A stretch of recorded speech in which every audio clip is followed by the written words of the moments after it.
Storm Bella has brought winds of more than 100 miles an hour to many parts of the UK, along with heavy rain. The Met Office has also issued yellow warnings for snow and ice, meaning disruption is likely in parts of Wales, the northwest of England, Scotland and the whole of Northern Ireland. Here's Chichi Izundu. Storm Bella making her presence known on British shores. Winds of up to 106 miles an hour had been recorded on the Isle of Wight overnight,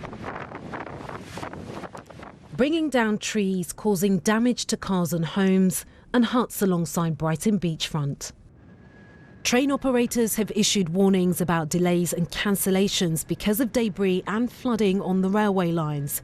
But parts of the UK are still reeling from heavy rains over Christmas, like Cirencester in Gloucestershire.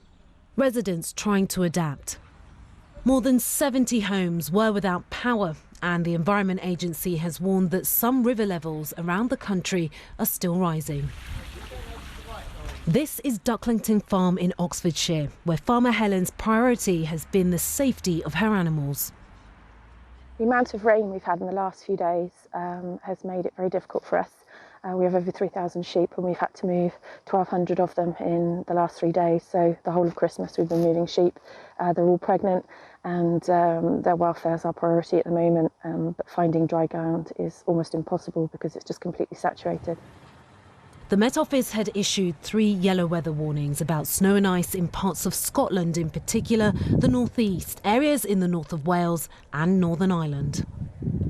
Officials say they're working hard to help those in need, but have added that there may be at least another day of harsh weather to come. Chichi Izundu, BBC News. And here, the clean-up's underway after Storm Bella flooded homes and brought down trees as 100-mile-an-hour winds hit the UK. Thousands of homes were left without power and parts of Bedfordshire, Cambridgeshire and Gloucestershire remain underwater. Martha Fairley has the latest. As Storm Bella blew through much of the British Isles, high winds whipped up the waves in coastal areas. And at the Needles on the Isle of Wight, gusts of up to 106 miles an hour were recorded. In Bedfordshire, the River Great Ouse had already forced hundreds of residents out of their homes on Christmas Day when it burst its banks. And with flood warnings still in place, they've been watching the water levels nervously. Despite the high winds and rain that Storm Bella brought last night, the level of the floodwater here has dropped significantly since yesterday, much to the relief of local residents.